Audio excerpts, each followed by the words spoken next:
Un teatro di sperimentazione vicino al pubblico e ricco di personaggi che partono da Pirandello e vanno oltre, con la follia al centro, che parla e racconta storie e situazioni. Si è espressa in questo modo la indubbia genialità di Gaetano Aronica, attore e regista, che insieme a Giovanni Volpe ha messo su la riuscita pièce teatrale Villa Malgiocondo, inscenata sabato sera nella Sala Zeus del locale Museo Griffo da un ottimo cast di attori agrigentini con in testa un sempre applaudito Andrea Tidona. Nasce dal cuore, nasce da questo bellissimo gruppo di attori agrigentini e della provincia e veramente ci siamo divertiti a giocare anche con i sentimenti, ma mi pare che la gente abbia bisogno di tanti sentimenti, di tante emozioni. L'ho detto, ci si sente più buoni, il teatro deve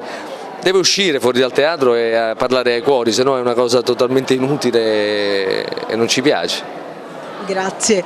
Giusy Carreca, una delle protagoniste, come ha vissuto questo ruolo? Una grande emozione, questa è una sperimentazione teatrale assolutamente riuscita e quindi per me ha rappresentato qualcosa anche di diverso dai canoni ai quali sono abituata e va bene così.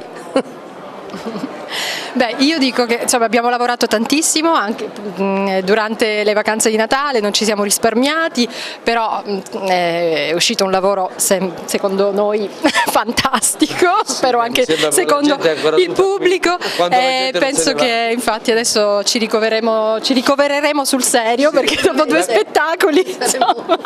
Andrea Tidona ha dato un grande contributo. Andrea è un grande amico, per me è indivisibile, una persona, ormai non riusciamo a fare cose separate, se non quando ci chiamano in altri ambiti, per cui è sempre un piacere, lui gli si dovrebbe dare la cittadinanza onoraria. Andrea lo ringrazio sempre, poi è un attore bravissimo dal quale imparo sempre, perché è da quale impariamo tutti, veramente un esempio anche di semplicità e di umiltà, oltre che di talento. La cosa più bella, buonasera, è vedere che il pubblico rimane. Cioè, mentre noi parliamo è passata mezz'ora dalla fine dello spettacolo ma la sala è piena, se fate un'inquadratura questa è la cosa più bella, perché l'ho detto anche prima, non mi piace parlare bene di me stesso, è una cosa che detesto, mi piace che la gente parli bene e anche male quando è necessario. E adesso qual è il futuro di Villa Malgiocondo?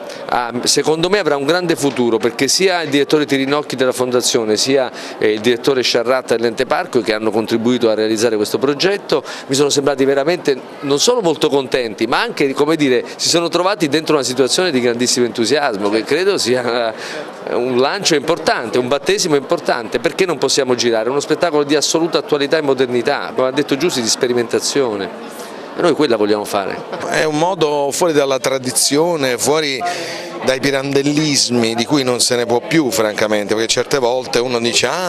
fanno il berretto a sonagli, ancora il berretto a sonagli, ma dopo che peraltro l'hanno interpretato Randone, Turiferro, Paolo Stoppa, con tutto il rispetto per quelli che lo fanno adesso, o c'è una ragione speciale, particolare per farlo, o se no astenetevi. Ecco, questo è un tentativo di proporre Pirandello in un modo più disarticolato, scardinato e dimostrare,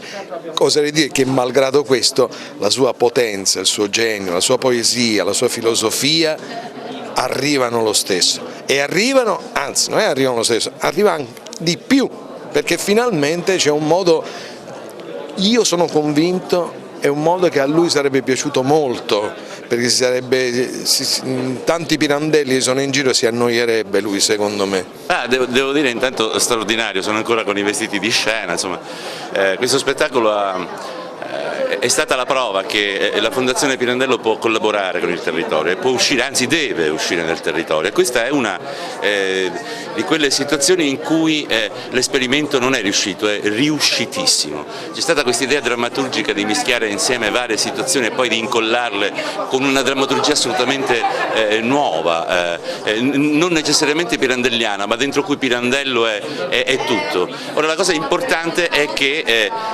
si sta sviluppando questa idea di collaborare, di essere presenti e di promuovere il territorio. Siamo contenti tra l'altro di aver cominciato proprio in questa dimensione di museo archeologico strepitoso, in cui tra l'altro è la Fondazione che propone il proprio spettacolo, e speriamo che vada avanti, perché penso che con il proseguo del tempo possano ancora vedersi degli esperimenti di cui gli agrigentini debbano saper godere. È la prima volta che un luogo come il Museo Archeologico si confronta con il teatro, una bellissima esperienza che abbiamo fatto con la Fondazione, di cui siamo grati per aver portato uno spettacolo nuovo all'interno di questa struttura museale. Da ripetere senz'altro, abbiamo già in cantiere molte cose per il 2020 che sarà un anno particolare, si festeggiano i 2600 anni di nascita della città e il parco archeologico si è attrezzato per avere un anno particolare pieno di spettacoli e attività di questo genere.